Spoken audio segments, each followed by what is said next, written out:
welcome to our video. Today I would like to present our project case study, traffic engineering. My name is Siti and our group members Sumiyanti Ismail, Emilly Jikulloi and Yuspaliza Binti Yusman. Highway and traffic engineering is a study about the history of highway construction and organization involved in Malaysia. This course also provides the student with the knowledge regarding the method and design involved in traffic engineering. This course emphasizes on introduction to highway and traffic, transportation planning, material, construction of flexible pavement, construction on rigid pavement, traffic control equipment, and road furniture, flexible pavement design, junction decision, traffic management, and highway maintenance. In this case study, we will analyze road accident at Four Lake Junction at Jalan Damai Likas. It is located at near Complex Sukan Likas and connecting to Jalan Tuaran and Jalan Kota Kinabalu. We chose this place because it was believed that this place was of the common place that has caused many accidents happen on this junction. As you can see at the picture that was shown above, this was a picture during a busy day around the street. The objective of this case study that we identified is the cause of accident in this area, and we will look for ways to reduce the incident of accidents.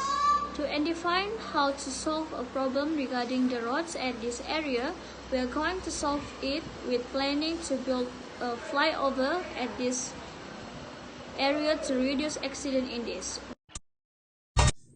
Hello, my name is Emilly Jikulloi, matrix number 07DKA1FF2103. I will present about traffic management, where I will talk about the definition and suitable technique for our project. The definition is: it's seen often in the context of the plan, strategy, and ensuring that road users comply with traffic rules. To some, it is policing and monitoring of traffic, as well as enforcement of traffic rules and regulations. However, traffic management is a conscious effort at controlling, coordinating, and supervising movement of vehicles on a particular road network, example, citywide, residential estate, neighborhood, and more later. This is with a view to ensuring free flow of traffic, reducing congestion and delay, increasing road capacity, and most importantly, preventing road crashes. There are two suitable in traffic management. It is physical management and instruct from traffic regulation management. For physical management technique, we can do a separation of traffic movement, junction improvement, geometry of local area improvement, physical detention of traffic movement, changing of level texture of surface and element for speed control purpose, and introduce the coordination of best traffic control. For instruct from and traffic regulation management, we can do a traffic control. We can control it using traffic light at the intersection and limiting the use of the road certain vehicles type. Besides that, we can do turning moving barrier, where right and left turn movement can affect the smooth ride and is one of the causes of accident. Placing road barrier can help divert traffic into the correct lane and to prevent collision between vehicles and dangerous obstacles. Next, we can do a one-way street because this can improve traffic flow around the city, especially when the road network in the area as a network of roads and cut parallel to each other at the right angles. The technique can increase the capacity of one-way street, every road in the road network. Lastly, we also can limit vehicle speed to reduce the number of accidents and the gravity when the vehicle's speed is reduced. Next, we will continue for details on conflict with Yuspaliza. Thank you. Hi, my name is Yuspaliza Binti Yusman. Today I'm going to present a case study of highway and engineering traffic, which is detail on conflict. Detail on conflict divided into two, which is type of conflict and suggestion on reducing the conflict. There is three types of conflict, which is diverging, merging, and crossing. For diverging, the color is red. For merging, blue. For crossing, green. As you can see, this is the diagram for conflict point. The total nodes for each conflict is 4, total into 12. Suggestion on reducing the traffic conflict. We use traffic control signal to reduce the traffic conflict.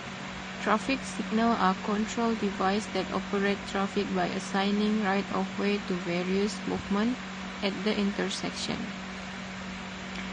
When properly used, traffic control signals are valuable devices for the control of vehicular and pedestrian traffic.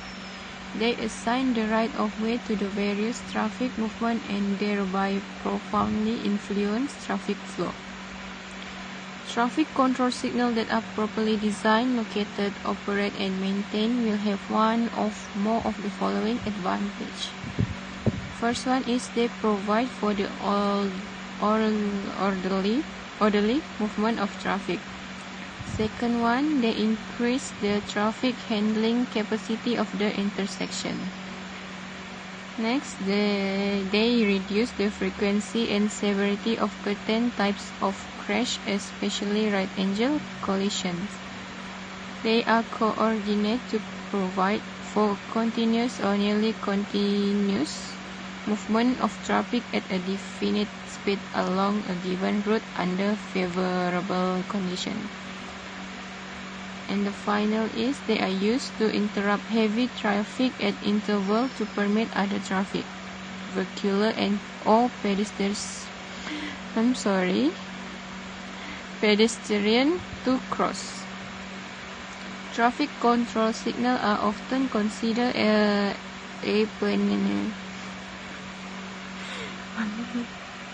Traffic control signals are often considered a panacea for all traffic problems at intersections. This belief has led to traffic control signals being installed at many locations where they are not needed, adversely affecting the safety and efficiency of vehicular, bicycle, and pedestrian traffic. There is other way to reduce the traffic conflict, which is prohibited right turn. For conflict, there is other way to reduce the conflict. There is other way to reduce the conflict, which is prohibited right turn. Yeah, as you can see, convert one road to one way, convert two road to one way, convert four-leg intersection to staggered intersection. And the last one is channelization. Yeah, that's it for my part. You can watch next is Sumiyanti Ismail. Hello everyone, my name is Sumiyanti. So I'm going to present about the junction geometry and traffic light design. So before I'm going to present about the junction geometry and traffic light design, we have to know about the design principle. We have 5 design principles. The first is the traffic flow, which is the traffic capacity, saturated flow, occupancy of intersection, total lost time, and the last one is optimum of cycle time. I'm going to explain about the traffic flow at approach at node. So the data of total vehicles is we get from our lecturer. So the equivalent factor is we get from Arahan Teknik Jalan Raya, the standard of Arahan Teknik Jalan Raya, and we just have to calculate about the PCU per hour. If we want to get the PCU per hour, we have to calculate the total vehicles times 2 equivalent factor. So we get the PCU per hour. If we want to get the traffic flow in approach at node, we have to total the PCU per hour. So we get the data for the traffic flow at approach at node. So in approach at node, the traffic flow is 565 and 5. And traffic flow at approach at south is 492.5. Traffic flow at approach at east is 830 and 12. And the last one is approach at west. The traffic flow is 938. So about the saturated flow, the north and south is the same width. So we get the same saturated flow, which is 3,410 PCU per hour. And east and west is the same width. So we get the saturated flow is same, which is 3,940 PCU per hour. So about the occupancy of intersection, the formula is traffic flow divided by saturated flow. So in north we get is 0.16, and south is we get 0.14, east we get is 0.21, and west we get is 0.24. So we have to find the highest value in phase 1 and highest value in phase 2. In phase 1, we get the highest value in north, which is 0.16, and phase 2, we get the highest value is 0.24. So the occupancy of the intersection, we have to total about the highest value in phase 1 and phase 2. So 0.16 plus 0.24 is 0.40. So we get is 0.40 for the occupancy of intersection in both of phase. About the total loss of time, we have to find the intersection of green time, which is the 4 second, amber time 3 second, lost time and 2 second. So we get the total lost time is 6 second, and optimal cycle time we get is 23 second. Get all the data about the junction of geometry, we have to sketch the traffic light design. So before we have to sketch the traffic light design, we have to find the effective of green time and actual of green time. The formula of effective green time is the optimal cycle minus to total lost time and times to intersection of occupancy at phase 1 divided by total of intersection of occupancy. So in phase 1 we get is 7 second, and in phase 2 we get the 10 second. After that, I'm calculate about the actual green time. In actual green time, I'm get the data is about the lost time 2 second, amber time 3 second.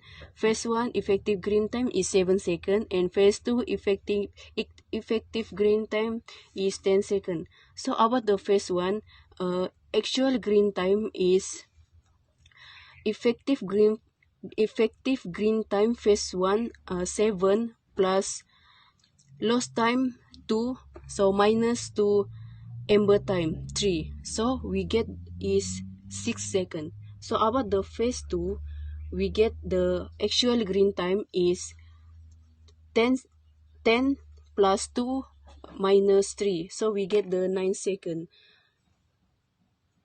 This is our sketch of traffic light design. That's all from me. Thank you.